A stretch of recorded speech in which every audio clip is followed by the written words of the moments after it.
is a subject of economics to application to engineering projects.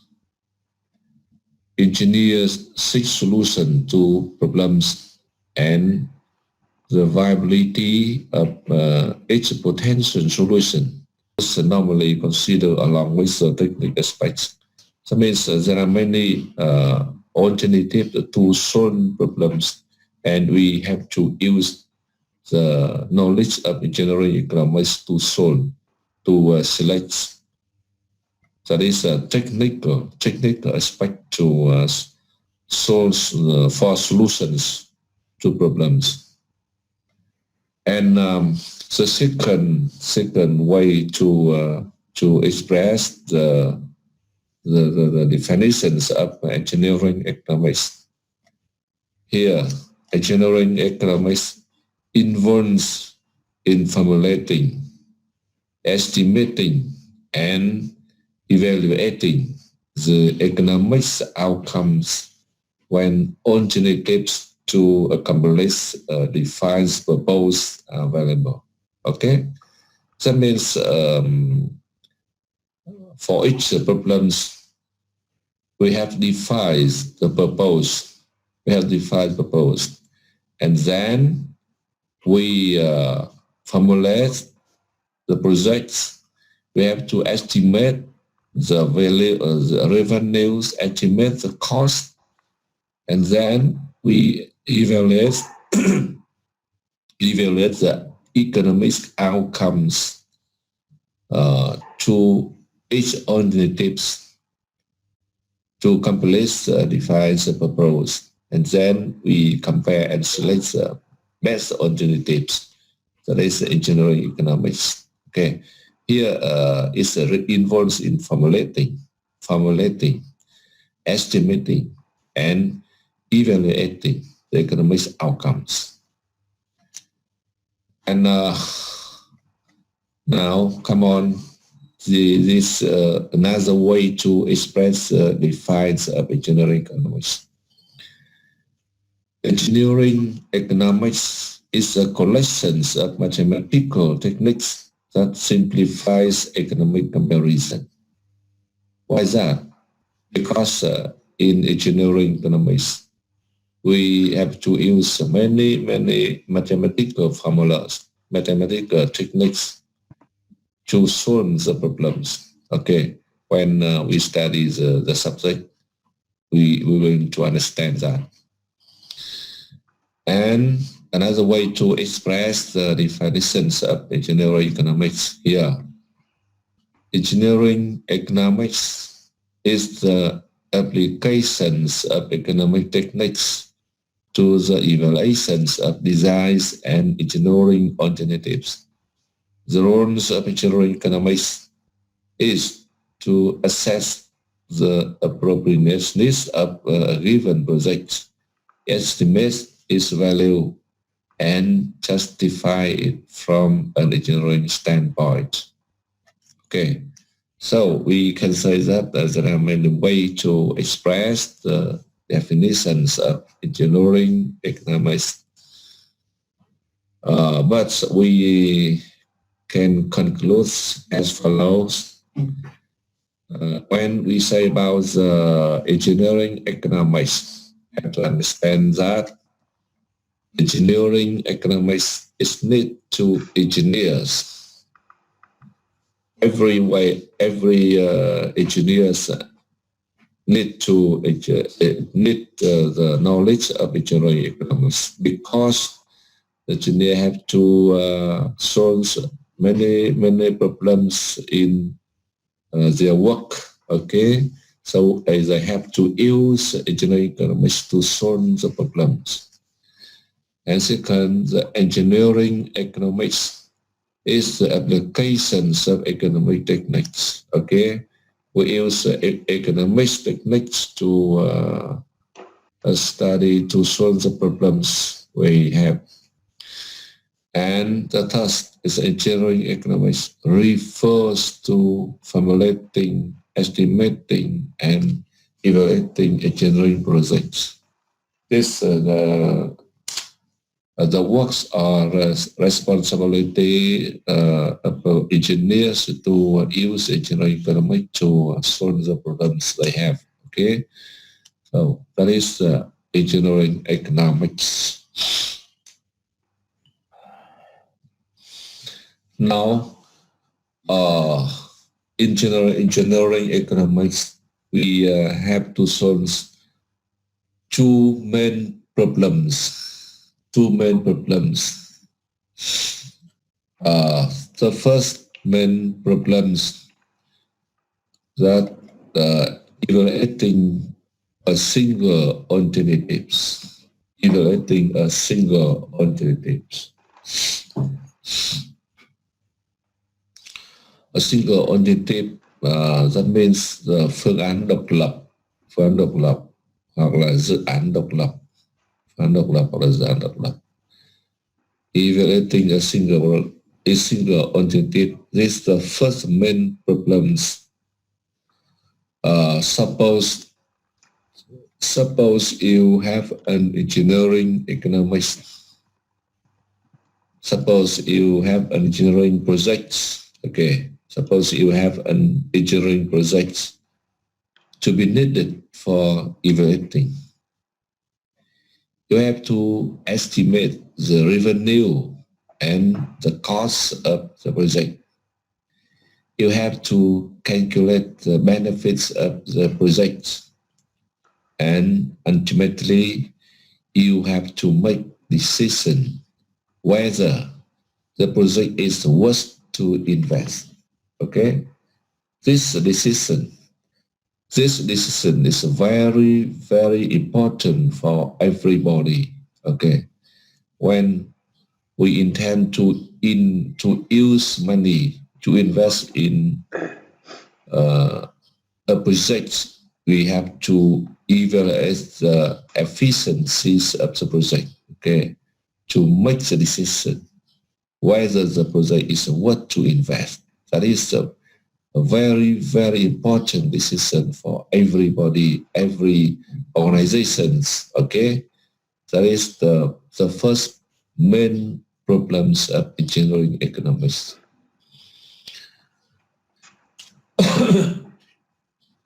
And the second main problem is choosing the best alternatives. That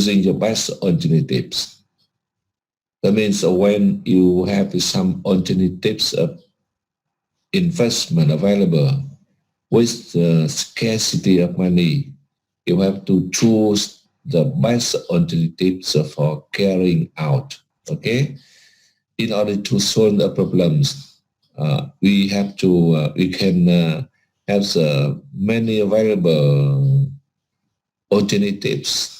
Okay, possible alternatives, and we have to compare and select the best alternative to taking out. Okay, that is the two main problems of engineering economics. Now,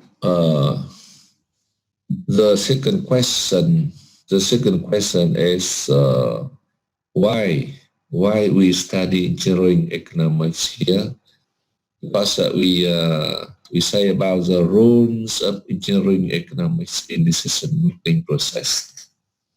Everybody have to make decision. Every engineers have to make decision to solve the engineering problems or engineering projects. Okay, and in the decision-making process, the engineering economics take a very important role.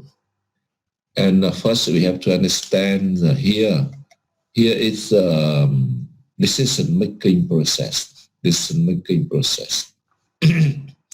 Suppose that we have a problem to solve. We have an engineering problem to solve.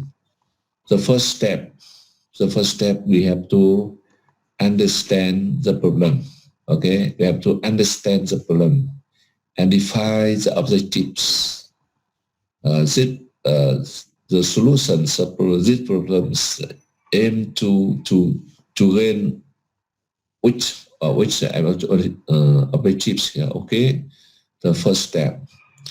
And the second step, we have to collect relevant information. Okay, in order to solve the problem, we have to have information. So the step 2, we have to collect relevant information. And the step 3, we define the feasible alternative solution and make realistic estimate. Define the feasible alternative solutions and make realistic estimate. Because there are many feasible alternatives to solve the problems. Okay, so we have to define the feasible alternative solutions.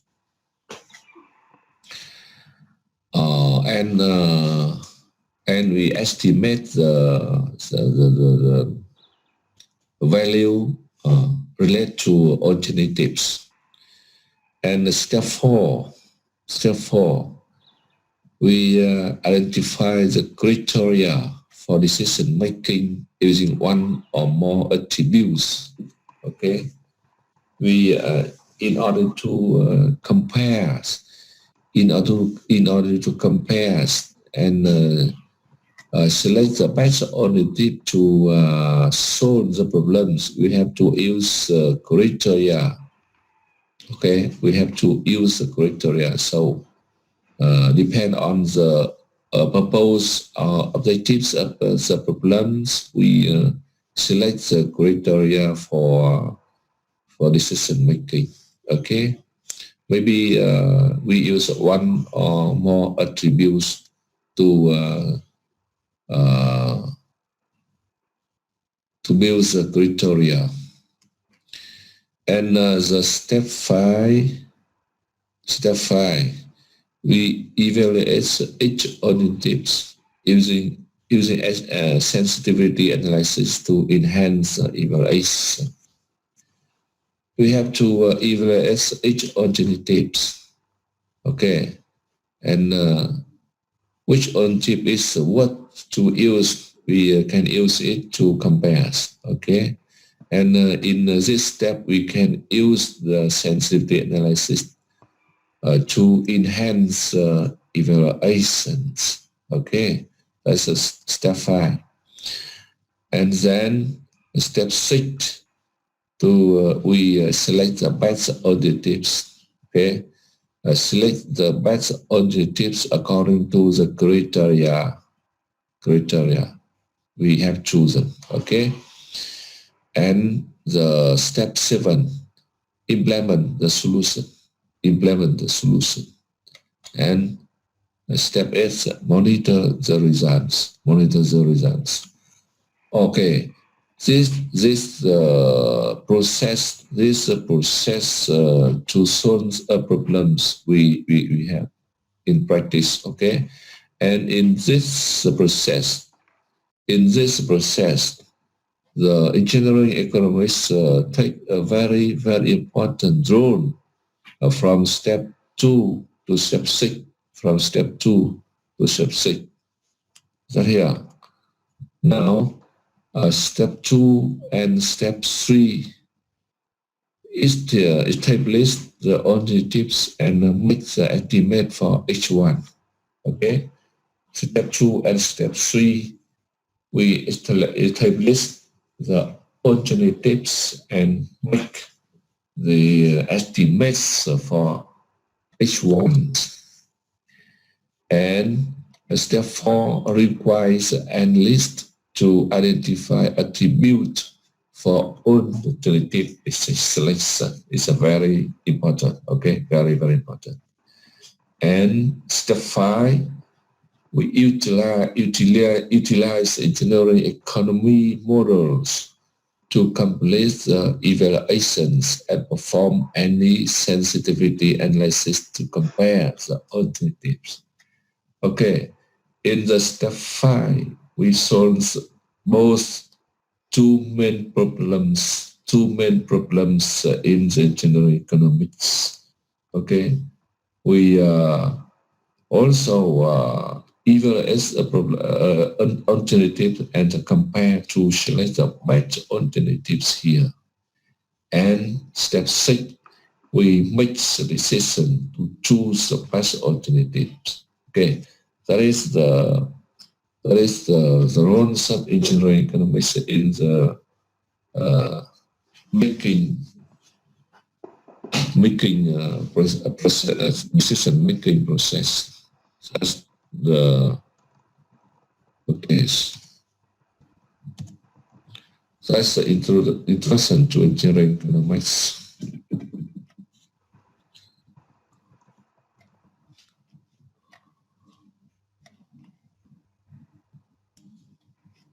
Okay, now we study another slide here.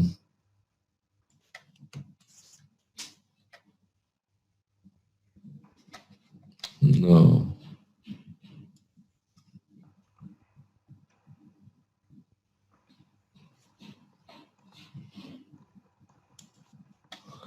Okay.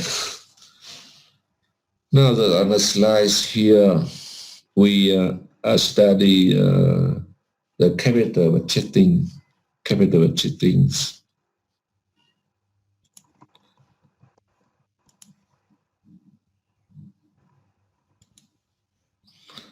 Okay, in this part, we have to understand the time value of money. Time value of money is very, very important and very, very basic knowledge to understand the engineering economics, time value of money. And then we have to understand what is cash flows and a way to formulate the cash flows of alternatives or projects. And then we have to understand the factors of calculating economic equivalence. Okay, we use the time value of money to calculate, to build the factor to calculate the economic equivalence. Yeah, and then we study the nominal and effective interest rates. The interest rate is very, very important in calculating the projects. And then we study the tools for evaluating alternatives. And the last one is the minimum attractive rates of return. That is the contents to understand here. Now, first, we study the time value of money. Time value of money. In understand that how in order to understand the time value of money, you have to study the concepts of time value of money, interest, and methods of calculating interest, and the definitions of economic equivalence. And last one, we study the terminologies and symbol to be used to calculate the time value of money. Okay. Now, the concept of time value of money. Concept of time value of money. It is often said that money makes money. Money makes money. If we invest some amounts of money today, we expect to have more money in the future. Okay? We expect to have more money in the future. If we borrow money today, by tomorrow, more than the original loan principal will be owed. Okay? That is, it makes concepts of time value of money that the change in the amount of money over a given time period is called the time value of money. Okay, and this is the most important concepts in engineering economics. The time value of money is very, very important.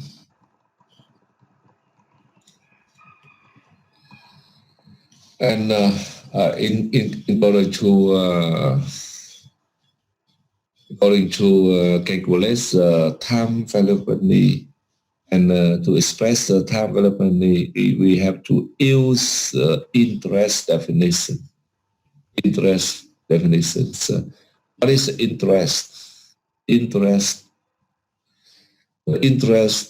is the manifestations of the time value of money. Okay, the computationally, interest is the difference. Interest is the difference between an ending amount of money and the beginning amount. Interest is the difference between an ending amount of money and the beginning amount. Okay. For example, we deposit $100 today into a bank. 2 years later, we have $120. So the interest is $20. Interest is $20. Okay. Now, there are always two perspectives to an amount of interest. Two perspectives to an amount of interest. The first perspective is the interest paid.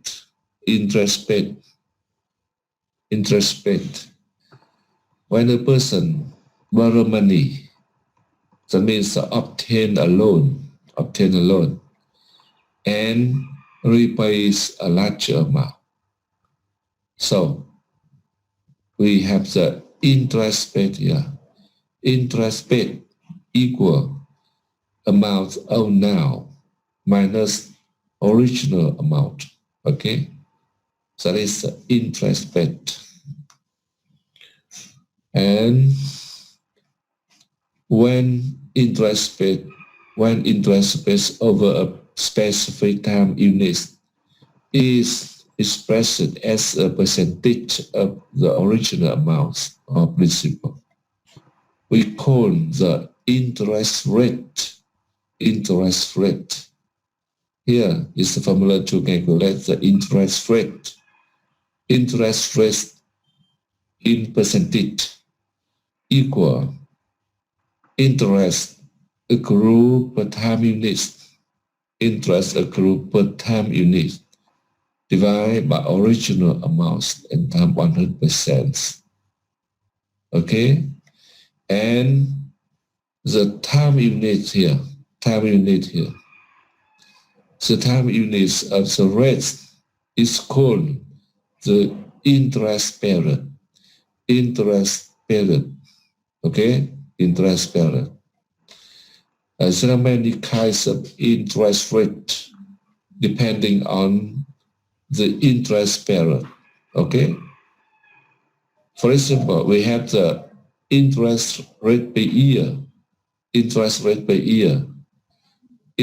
rate per quarter, and interest rate per month, interest rate per week, or overnight interest rate, or interest rate per day. Okay, there are many kinds of interest rate. It depends on the time units. Okay, that is the definitions of interest rate. That's from the interest paid. Okay, and the second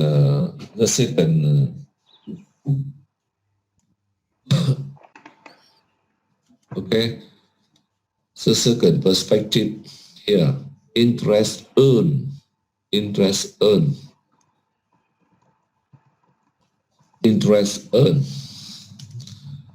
When a person self invested when a person save, invested, or lends money and obtains returns of a large amount. Okay, we have the interest earned here. Interest earned equal total amount now minus original amount. Okay, so interest earns over a specific period of time is expressed as a percentage of the original amount and is called the rate of return. Rate of return is denoted as ROR. So rate of return. Okay. The interest earned is that interest we receive, we gain. Okay. And interest paid is the money we have to pay. Okay. Yeah. Yes. Now here, the formula to calculate the rate of return. Yeah, rate of return. The rate of return in percentage is interest accrued per time units divided by original amount times 100%. Okay. Yes. That is definitions of time value of money and interest is very, very important. Okay. And now we study the way or the methods to calculate interest or methods to calculate the interest. There are two methods. There are two methods to calculate the interest here now. The first way is a simple interest. Simple interest. Simple interest.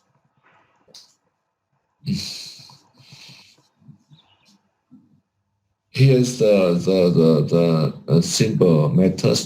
A simple method to calculate the interest. Simple interest in Vietnamese lại đơn. Okay, lại đơn. The simple interest is calculated using the principle only. Using the principle only, ignoring any interest accrued in preceding interest periods. Okay. When calculate the simple interest, we only use the principle and the interest rate to calculate. We ignore any interest accrued in preceding interest periods. For example, for a deposit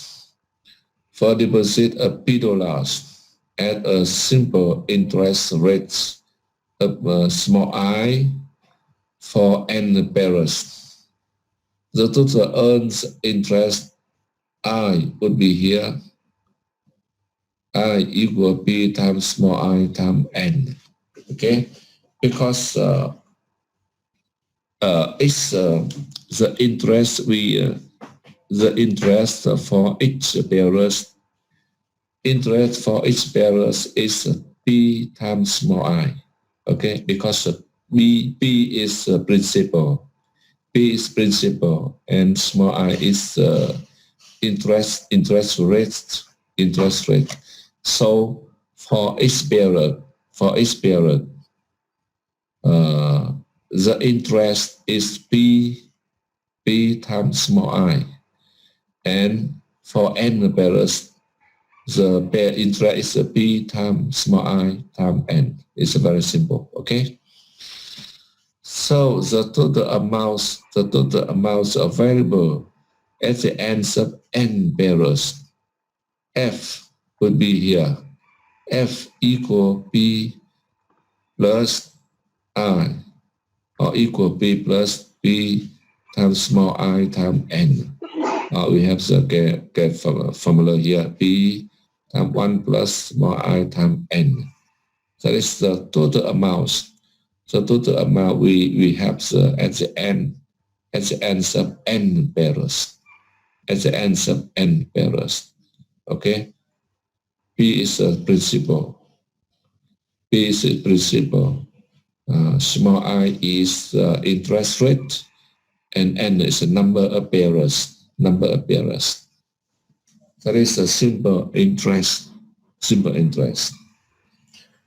But in fact, they use in fact they use compound interest more popular. Now we have the example here. For example, we deposited $1,000. Deposited $1,000 in accounts at an interest rate 10% per year. 10% per year. After 5 years, we expect to have a total amount after 5 years here.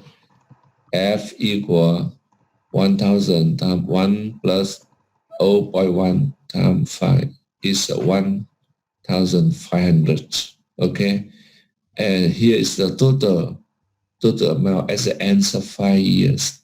Okay, which the principal is 1,000.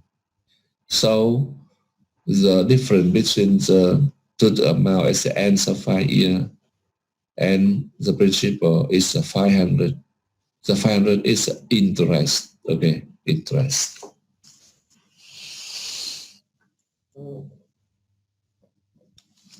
Now, so on. The second method to calculate the interest is a compound interest. The compound interest is used very popular. Compound interest, that means lãi ghép. Okay, compound interest in Vietnamese is lãi ghép or lãi kép. Okay. Compound interest in each period is calculated based on the total amount at the ends of the previous period. Okay. This total amount includes the original principal plus the accumulated interest that has been left in the amount. Okay. So in Vietnam we have the word that the lãi mẹ đẻ lãi con. Okay, lãi mẹ đẻ lãi con. Now, suppose that we deposited $P at an interest rate of small I per year. We calculate as follows. The total amount at the end of the first year. The total amount at the end of the first year.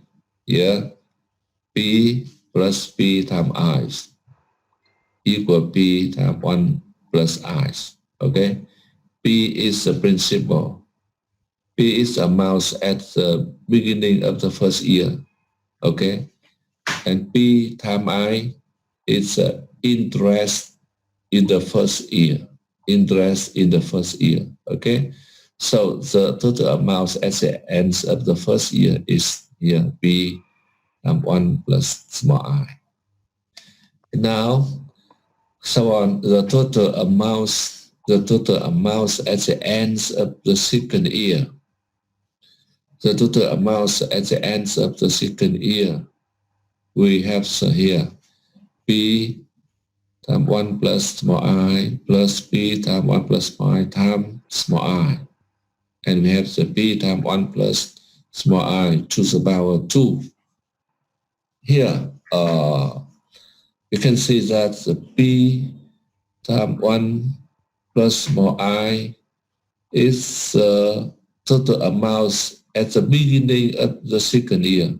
Okay, it's a total amount as a total amount at the end of the first year.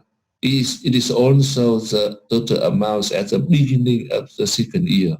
Okay, and here P times 1 plus I times I is the interest in the second years. Okay, the interest in the second years.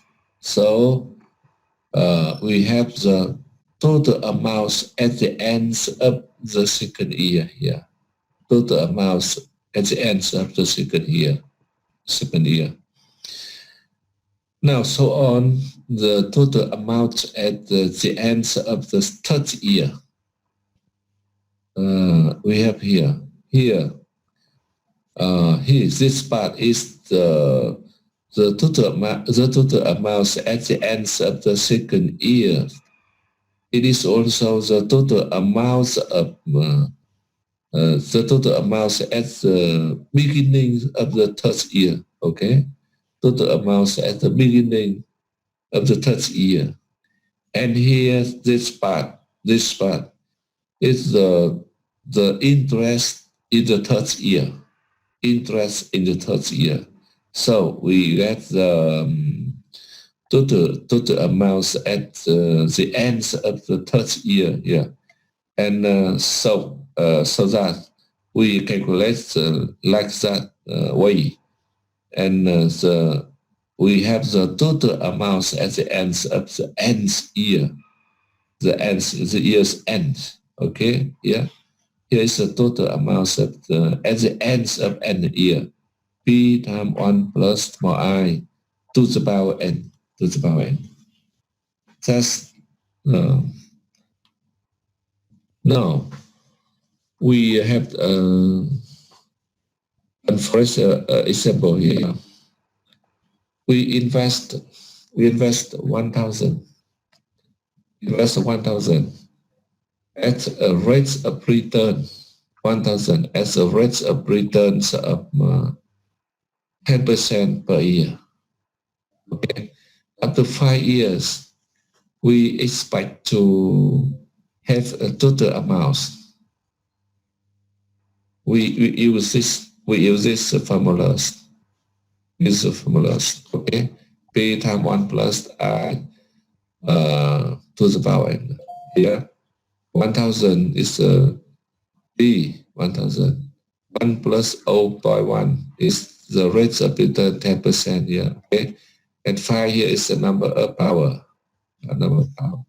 Okay, we have the $1,610.51, and we have the interest is $610.51. Okay, so we can see that in this symbol, if we deposit 1,000 and the rate is 10%. Okay, so the interest here you calculate according to the simple interest. The simple interest is only $500. Only $500.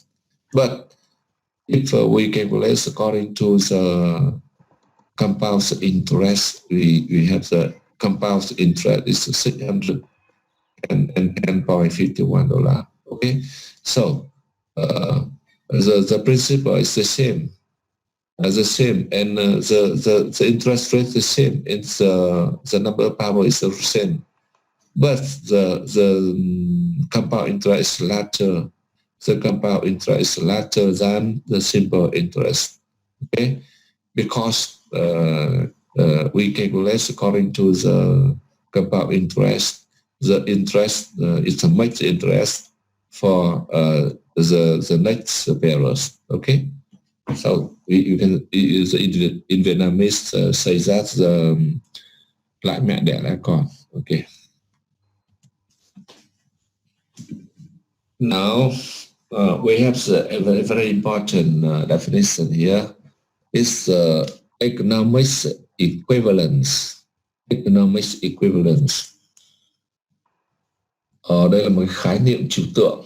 Khái niệm trừu tượng nó gọi là giá trị tương đương, giá trị tương đương về mặt kinh tế, tức là tính tương đương về mặt kinh tế, hoặc là giá trị tương đương về mặt kinh tế. Đó. Một khái niệm nó khá là trừu tượng nhưng mà nó rất là hay, rất là quan trọng.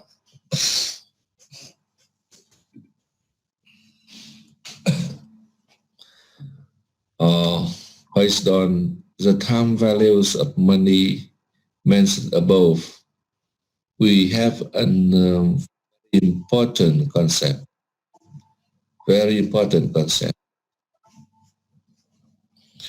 Economic equivalence. Different sums of money at different times. Different sums of money at different times would be equal in economic values at a given interest rate. Different sums of money at different times or different points of time would be equal in economic values at a given interest rate. In order to understand these definitions, we study the for example here. Now, if the interest rate is 6% per year, $100 today is equivalent to $106 1 year from today.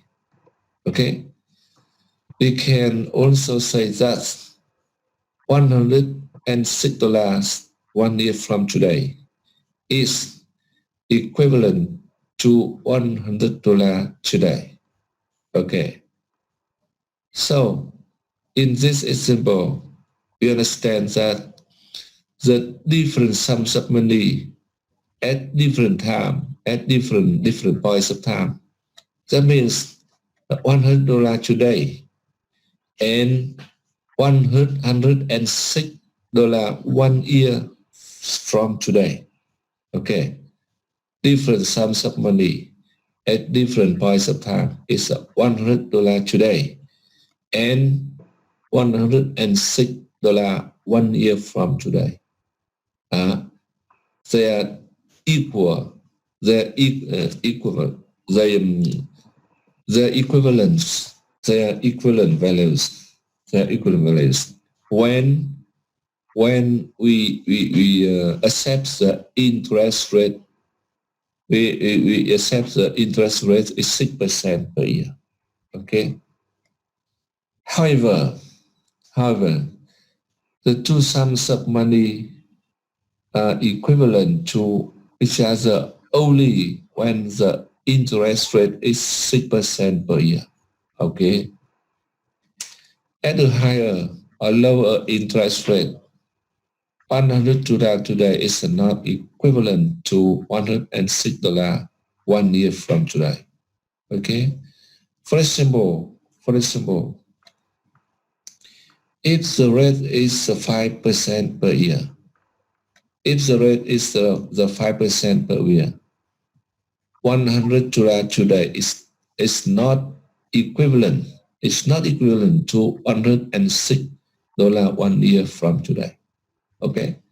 Yes. Now, the conceptions of economic equivalence make us economically indifferent. Make us economically indifferent to choosing between different amounts of money at different points of time.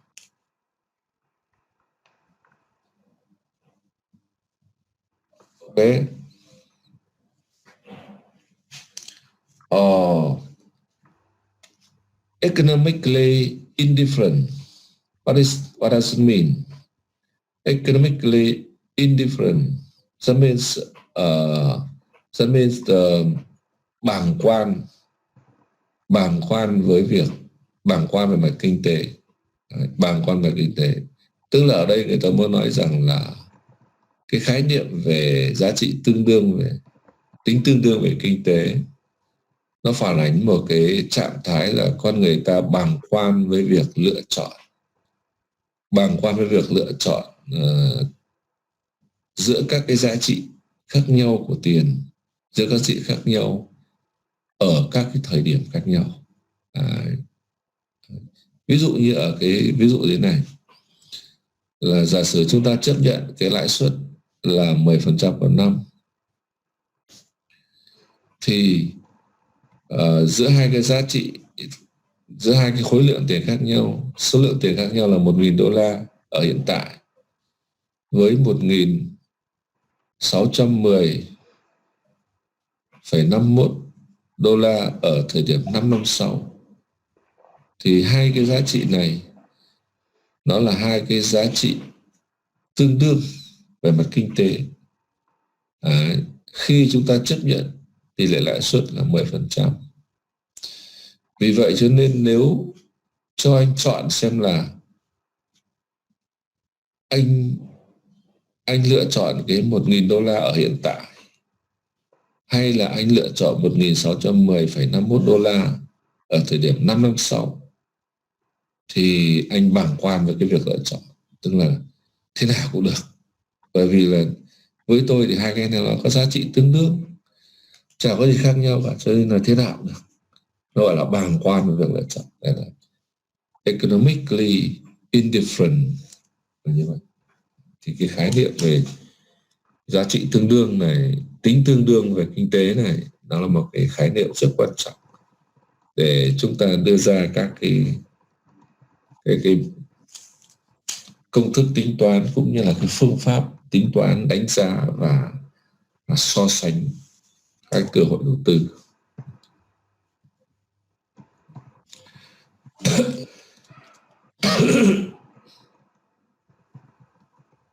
Okay, now the last one for this class we study the terminology and symbols. Terminology and symbols here to be used to express the formulas, some of formulas to calculate the time value of money. Okay, in engineering economics, we use the following terms and symbols for many formulas, equations, and procedures. First is P. P is a values or amounts of money as a time designated as the present.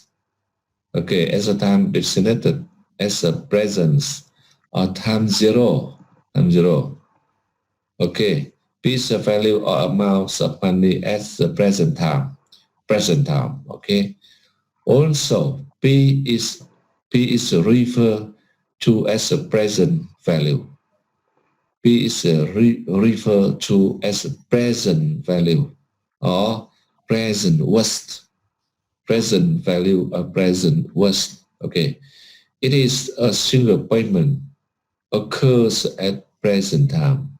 A single payment occurs at the present time. So that is the P. P denoted as from the present. P is present. And now F, a future. F's future. As the values or amounts of money. The value or amounts of money at some future time. Also, F is called the future value. The future value or a future worth. It is the single payments occur at the future time. Okay, the future F. A is from the annual or annually is A. Is a series of consecutives equal and separate amounts of money. A series of consecutives equal and separate amounts of money. Also, is called the annual value or annual worth, annual values or annual worth. A always represents a uniform amount. That means the same amount each bearers that extends through consecutive interest bearers. Okay. For example, we have the machine and we have the maintenance. Where the maintenance is every year, and the machine has a 5 year the life of 5 years, and each year we have to cost $5,000 to maintain it. Okay, each year we have to cost $5,000 to maintain it, to maintain the machines. So we have cash flows of $5,000 for 5 years. So it's a series of $5,000 for each year. Through the 5 years. Okay, it is a uniform amounts of $5,000. And come on, N is the numbers of interest bearers.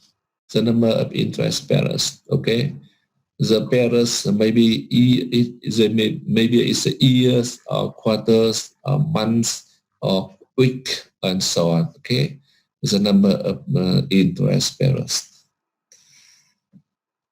Okay, now small I is the interest rate. Interest rate or rate of return per time bearers. Okay. Sometimes when we say about the interest rate, we use the small i's. But when we say about the rate of return, we use the small r. Okay. The interest rate is often assumed to be a compound rate unless specifically stated as a simple interest. Okay, because the compound interest is used very popular, in fact. And small t is a time.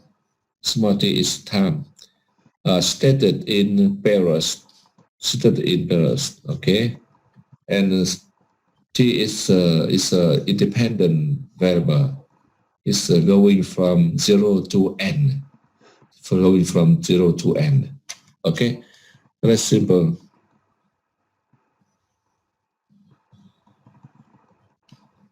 Okay, that's the first we understand the cash flows, understand the time value of money. Okay, so we stop here.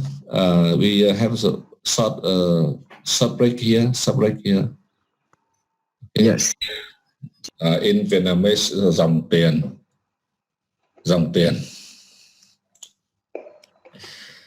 The cash flows definition is used very popular in many fields.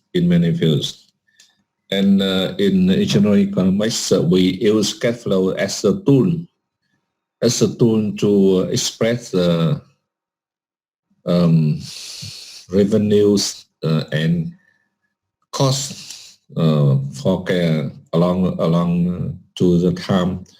So was for the calculating the time value of money. And first we have to understand the definitions and how to estimate the cash flows. And then we study the way to express the cash flows. That is a cash flow diagram.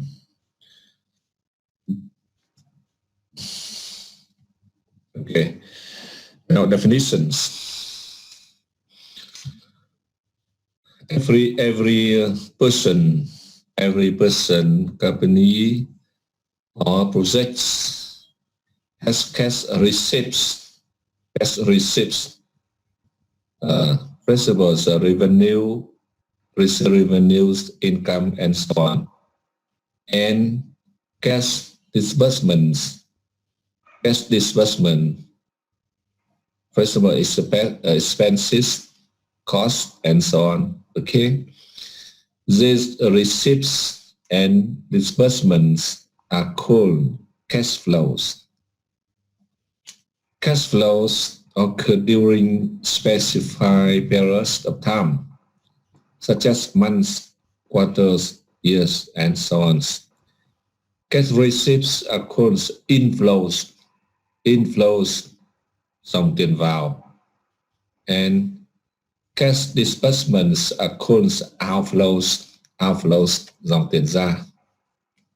That is the definitions of cash flows. First of all, we have a project, and we have a project which the service life of 10 years. Okay, at the first year we have to invest some money to build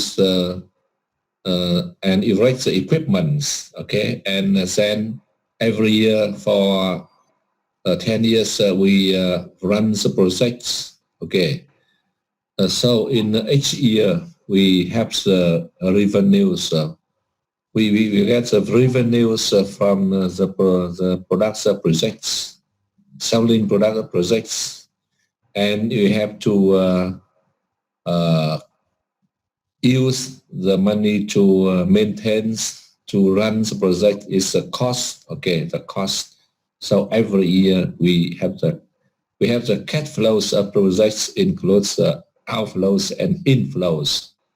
Outflow is the cost and inflow is the revenue we receive. Okay, that is the cash flows. Now, how to estimate cash flows? How to estimate cash flows? Estimations of cash flows. Estimations of cash flows of a company or a project is very difficult and inexact because we make the estimates at the present for the cash receipts and disbursements occurring in the future. Okay, because we calculate at present for the cash receipts and disbursement occurring in the future. So it's a very difficult and inexact in a sense. Cash flows estimates depend on operating characters of each company or project. Okay, the contents of estimation. The contents of estimations, it depends on the operating characters of each company or projects. And now we study sample symbols of cash inflow estimates for a company. Here, cash inflow estimates.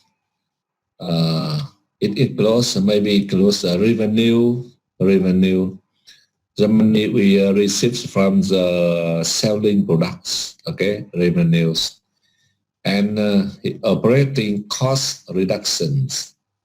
Operating cost reductions. First of all, we invest money to upgrade the technologies. So the production is activities with the least, with the lower inputs. So we save some costs. So okay, so operating cost reductions. And assess the service value assess the service value, that is the money we receives when the when we sells we sells the assess it retires. For example, we have the machine with service life of 5 years, okay, and after 5 years the assets run out, so we sell the assets as to get some money, that is the assess values, assess service values, assess service values, and receipts of the loan principal, receipts of the loan principal. When we borrow money from the bank, when we borrow money from the bank, so the money come into our box, okay. So we have more money. So we call the receipts from loan principal is inflows. I mean, okay. Now income tax savings. When the government when income tax money, that means we do not have to impose tax, so we get some saves from the tax, okay. Receipts from stock and bond sales. Receipts from stock and bond sales. That means a company, the company can sell can sell stock and bond, or you can sell securities in the market to get the money from the buyers. Okay. Construction and facility cost savings and saving or returns of corporate capital funds. That means inflows includes the money we receive or the benefits we receive. Okay, money we receive and benefits we receive. The money we receive is the revenue and service value and receive loan principal and receipts from stock and bond sales. Okay, but the benefits we receive that includes operating cost reductions and income tax savings and construction and facility cost savings and saving or return of capital, corporate capital funds. Okay, so that inflows includes both money we receive and benefits we receive. And now here is the symbols of cash outflows. Cash outflows estimates. It includes the first cost of assets. That means the money we have to pay to borrow.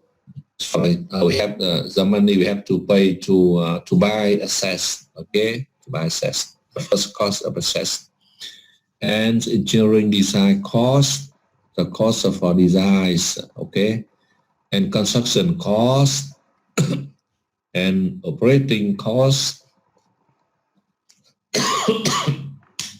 And periodic maintenance and rebuild cost. Okay, periodic maintenance and rebuild cost, and loan interest and the principal payments. Okay, the money we have to repay for the loan we borrow from bank.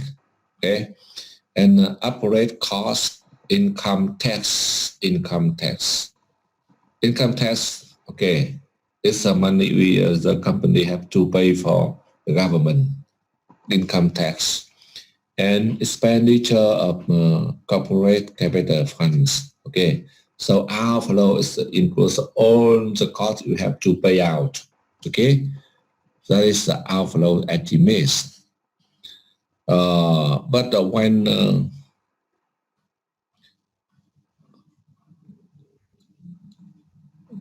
we estimate cash flows, it depends on the characters of each company on projects to estimate for the.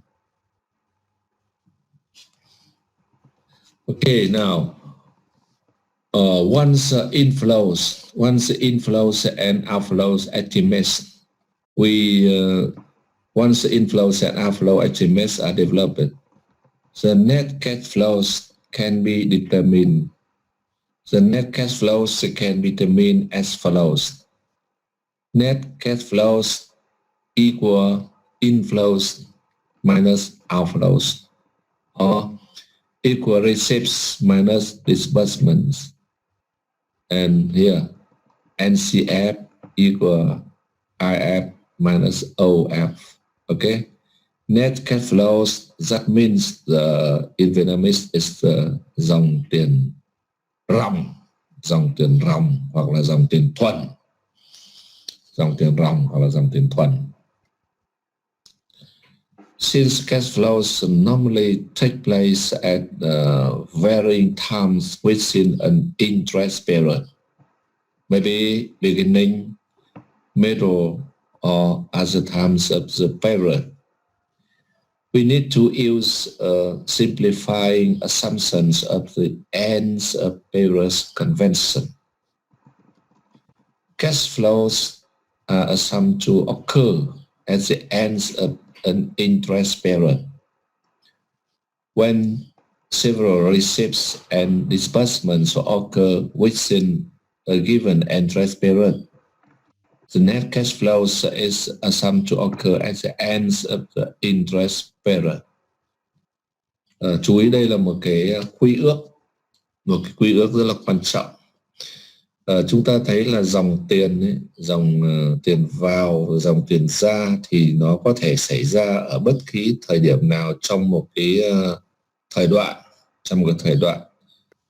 ví dụ như là nếu mà chúng ta tính toán thời đoạn là năm, một cái dự án có tuổi thọ 10 năm chẳng hạn, thì mỗi một năm là dòng tiền thu về là bao nhiêu, dòng tiền chi ra là bao nhiêu.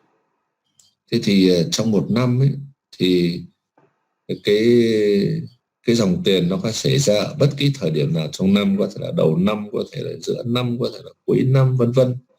Và như vậy nó rất là phức tạp. Cho nên là để thuận tiện cho việc sử dụng các cái công thức toán học trong tính toán ấy, thì chúng ta cần thiết phải sử dụng một cái giả thiết đơn giản hóa nó đi. Cái giả thiết đơn giản hóa này nó quy ước rằng tức là dòng tiền là xảy ra ở cuối thời đoạn. End of period convention. Dòng tiền xảy ra ở cuối thời đoạn. Đó là một cái quy ước nó mang tính chất mặc định là như vậy. Vì vậy cho nên từ nay trở đi nói đến dòng tiền tức là mà người ta không kèm theo điều kiện gì, tức là chúng ta hiểu rằng dòng tiền là xảy ra ở cuối thời đoạn. Trừ phi có những trường hợp đặc biệt người ta nói rõ dòng tiền là xảy ra ở đầu thời đoạn hoặc là giữa thời đoạn thì chúng ta mới hiểu theo cái chỉ dẫn cụ thể đó. Còn nếu người ta không nói gì, tức là chúng ta mặc định hiểu rằng dòng tiền là xảy ra ở cuối thời đoạn. Lưu ý như vậy. Okay. Cash flow diagram. Here is the way to show. It's a way to show the cash flows, express cash flows.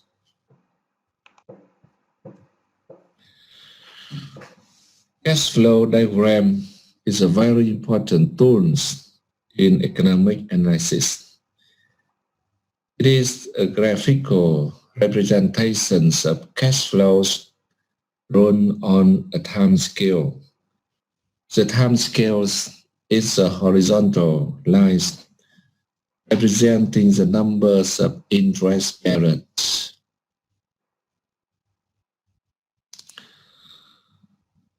The inflows are represented in upward rows. The outflows are represented in downward rows. Okay. It is not necessary to use an exact scale on the cash flow diagram, but the directions of the arrows on the cash flows diagram is important.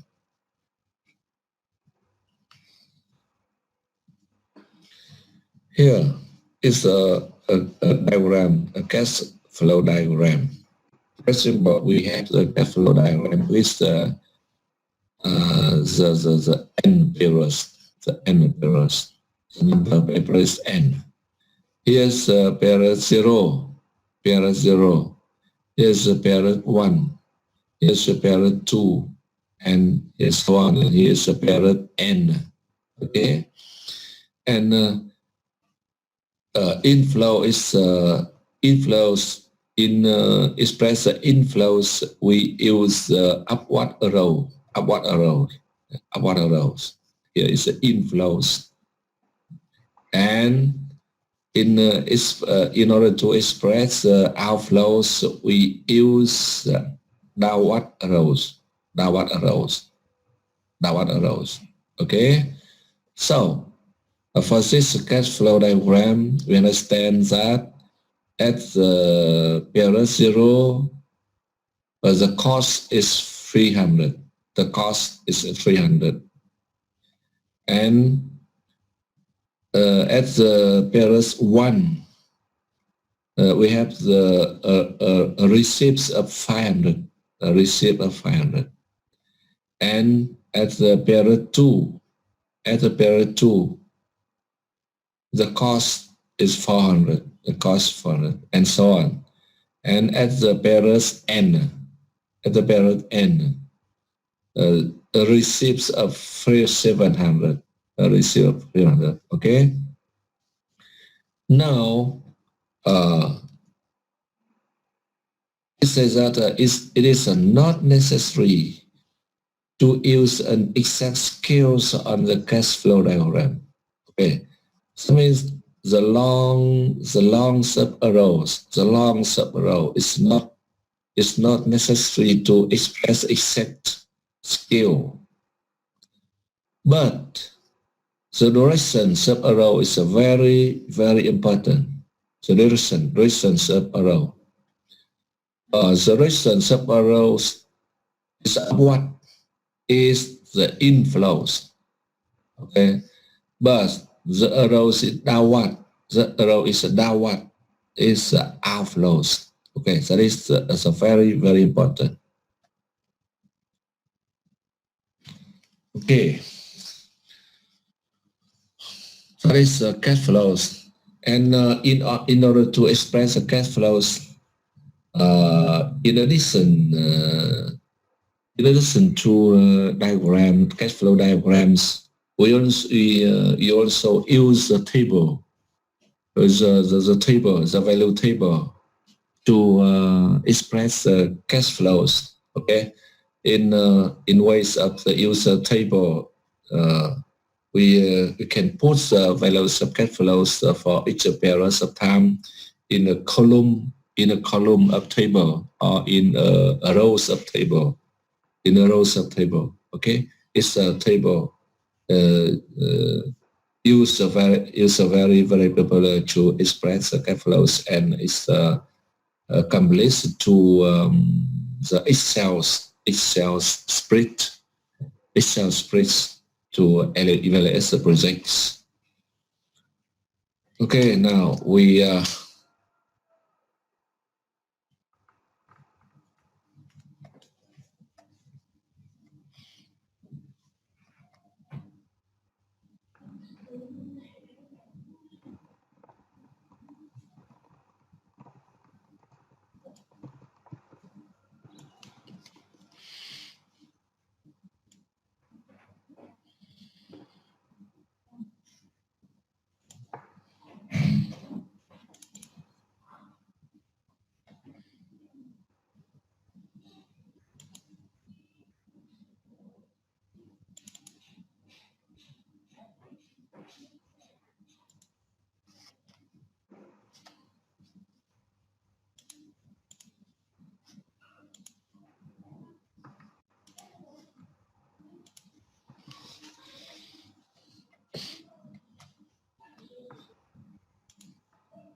Okay, come on. Now, after study the time value of money, and we have to understood the cash flows. Okay. Now we study the factors of calculating economic equivalence. Okay. This part is very important because they are the very basic formulas to be used to calculate and to evaluate the project and to compare the alternatives. Very basic factors of calculating economic equivalence.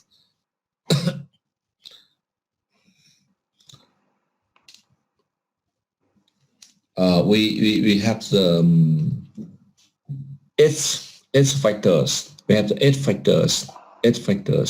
Okay. Now the first factor here.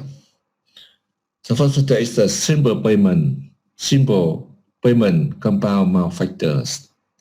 Simple payment compound factors.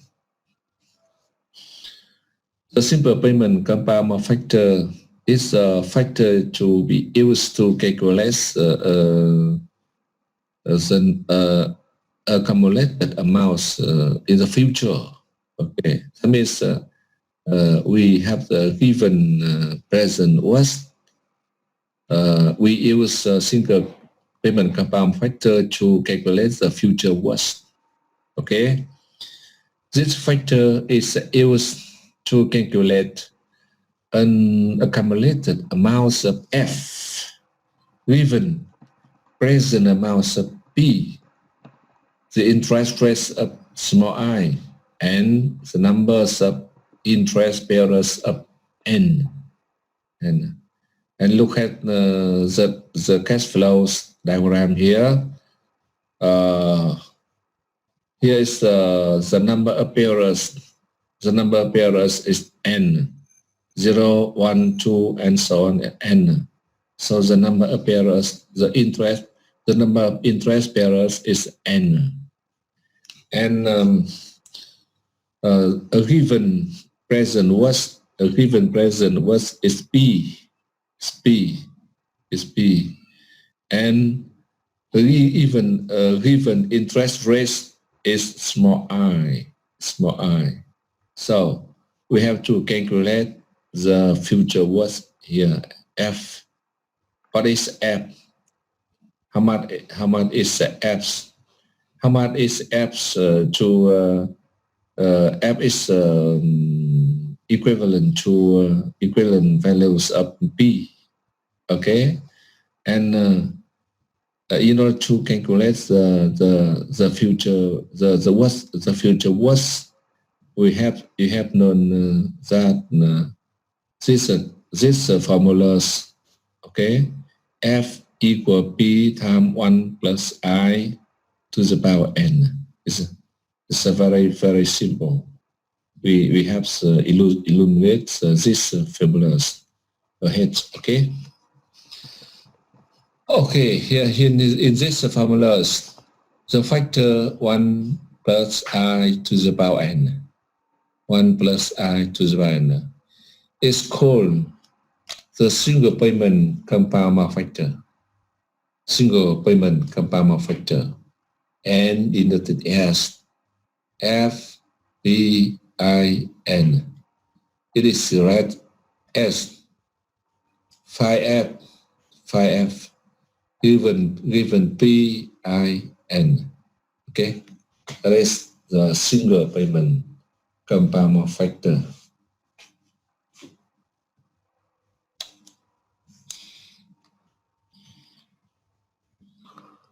And now the second factor.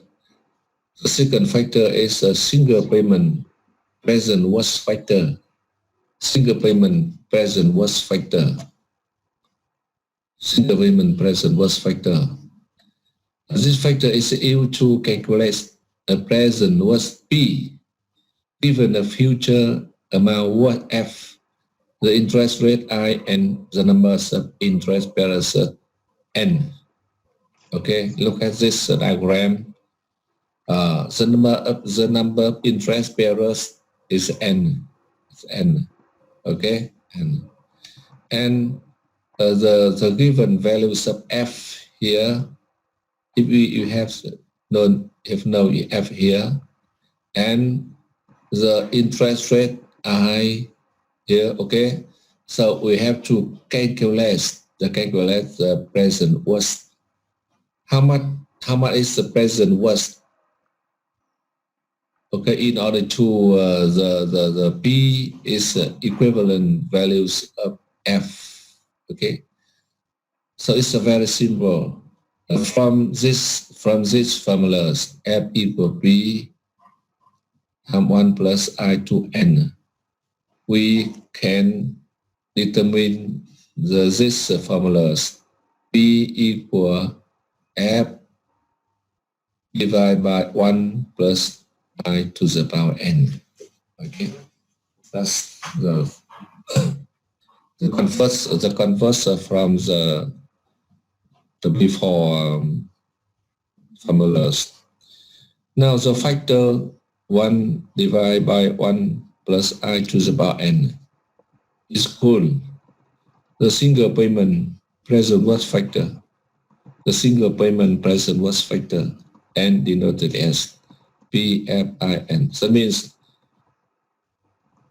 5P given FIN. Okay, it's very simple.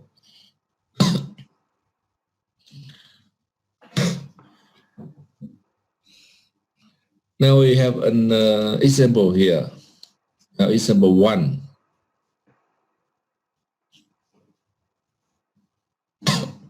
Look at example 1. The person invested $10,000 for 6 years. What is the sum of amounts at the end of year 6 if the rate of return is 8% per year? Okay. This is simple. We have the given values of P, present was. The present was of 10,000. Okay, the present was of 10,000. The number of interest bearers is 6 years. And the interest rate is 8% per year. Okay. The question that is that we have to calculate the future values after 6 years. Okay. So we use this formulas. Use these formulas. F equal 10,000 times 1 plus 0.08 to the power 6. Okay. F equal 10,000 times 1 plus 0.08, 8%. That means 0.08. Okay, to the power 6. Okay, 6 years. So the number appears 6. That is the example 1. And for example 2. How much should a person deposit in a bank account at present at the interest rates of 10% to receive a total amount of 5,000 in 4 years? Okay, here in order to solve these problems, we have to use the single payment present worst factor. Single payment present worst factor. That means we use the formulas P equal F divided by 1 plus I to the power N. Okay, and we replace with we have the P equal 5,000. P equal 5,000 divided by 1 1 plus plus 1 to the power 4. Okay. yes. Yeah. Now look at the, for example, 3. Find the future worth of these cash flows. We look at the cash flows. Okay. If this cash flows has the number of pairs is 10 pairs. Okay. And at the present, we have a cost of 600. As a parent 3, we have the cost of 300, and as the parent 5, we have the cost of 500. And if the interest rate is 5%,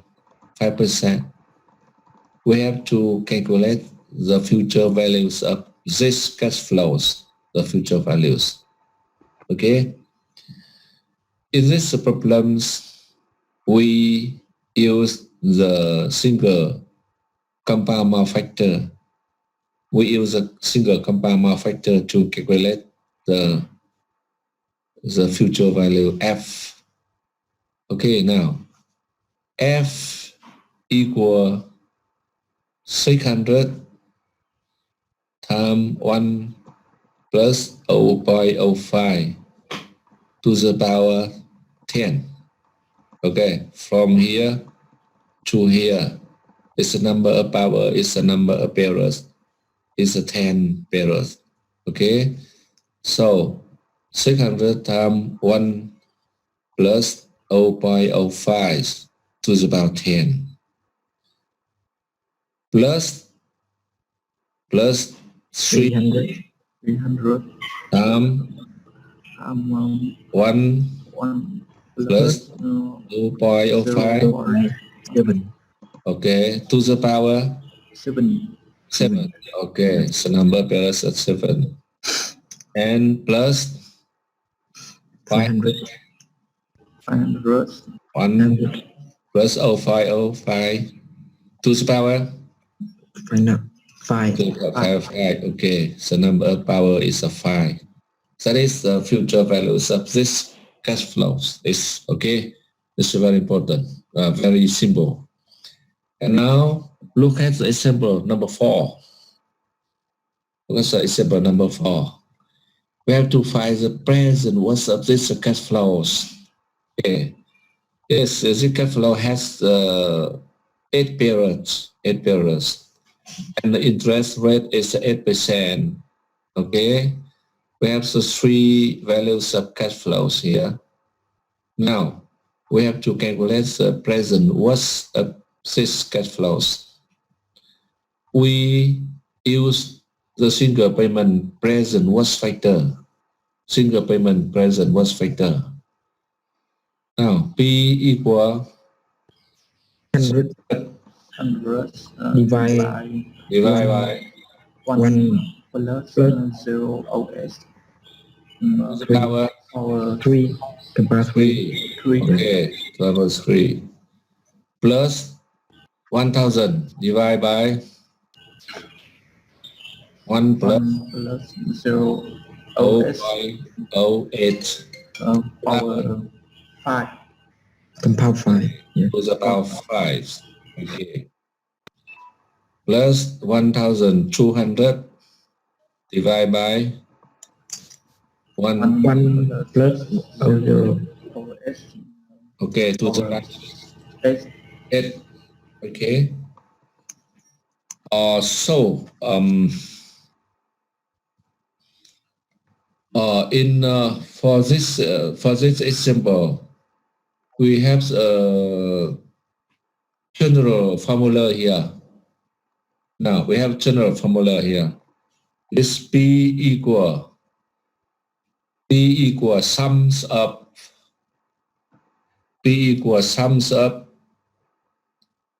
AD at divided by 1 plus small I to the power t, with t going from 0 to n. You understand? The general formula to calculate this kinds of cash flows, the value is P equal sums of AT Yes.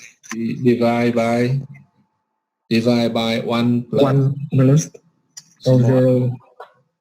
1 plus small I to the power t. This is general formulas. Okay, general formulas. Small t going from 0 to n.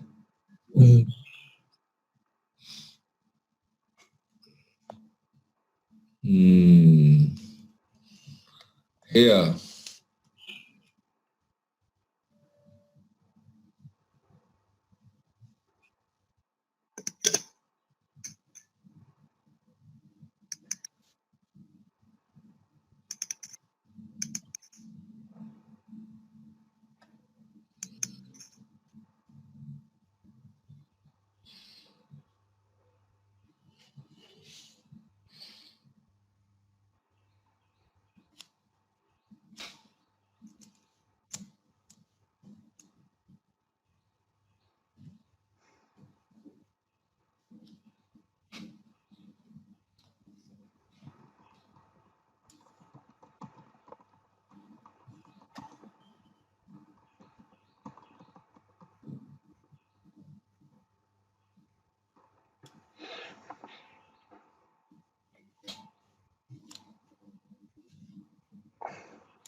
Okay.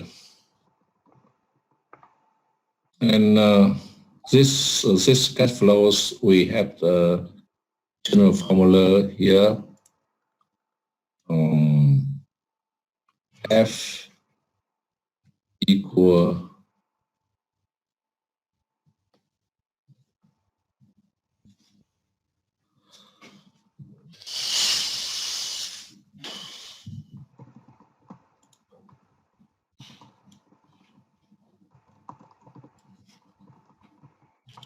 sum of AT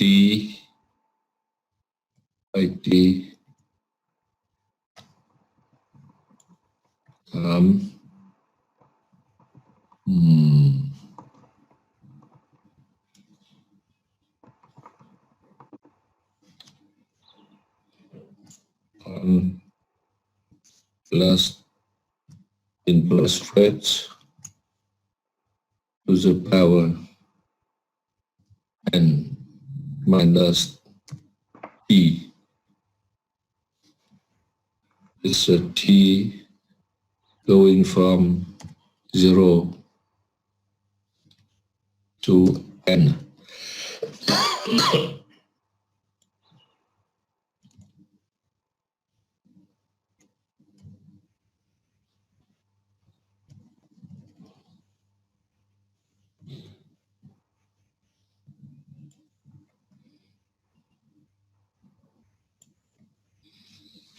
Okay. Now, in the examples number 3 we have to calculate the future worth of cash flow with many values. Okay, so the general formula to calculate the future worth here. F equal sums up 80 times 1 plus small I to the power of n minus t. Okay, with the t going from 0 to n. Yes. Okay. Yes. Okay. Okay, and here for this simple number 4, we have to calculate the present worth of cash flow with multiple values. Okay, so we use this formula of general formulas. P equal sums up 80 divided by 1 plus I to the power t, with t going from 0 to n. Okay, this 80 is the cash flows. First of all, 80 at the balance 3 is 600, and at the balance of 5 is 1,000, and at the balance of 8 is 1,200. Okay, it's 80. T going from 0 to n is here. The number of power is T. Okay. Yeah. In system formulas, the number of power is n minus T.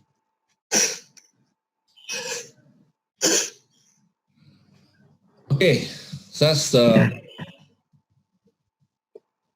okay. So today we stop here. Yes. Okay, teacher.